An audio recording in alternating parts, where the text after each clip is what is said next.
Jau tapo tradicija druskininkų fotografų klubo nariams savo fotografijas eksponuoti netikėtoje erdvėje – prancūziškų bandelių kepyklėlėje.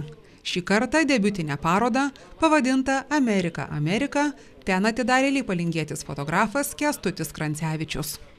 Amerikai labiausiai sužavėjo gamta ir pati kelionė,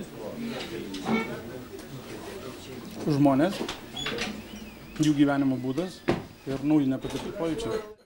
Fotografuoti pradėjęs dar prieš 40 metų, naujosios parodos autorius tikina fotografiją iš karto pamilęs. Fotografija mano meilė.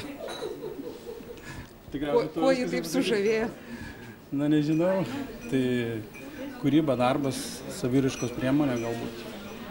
Su aparatu rankose smagiau jaučiuosi. Pavyksta perteikti tai, kas galbūt ir kitiems malonu žiūrėti. Ką reiškia fotografui surengti pirmąją autorinę fotografijos parodą? Tai tikriausiai asmeniškai savo tai moralinį pasitenkinimą, o atžvilgiu kitų žmonių ar, sakykime, žiūrovų, kurie tą matys, tikriausiai priminti apie tai, kad dar gyvas. Keliones su fotoaparatu rankose Kęstutis Krancevičius pradėjo dar besimokydamas mokykloje įvairių turistinių žygių metu.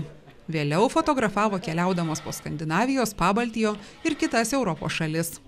Rudenį fotografas viešėjo Jungtinėse Amerikos valstijose, todėl vakar atidarytoje parodoje nedidelė dalelė įspūdžių ir vaizdinių, kuriuos nuotraukų autoriui teko pamatyti ir patirti daugumos svajonių šalimi vadinamoje Amerikoje.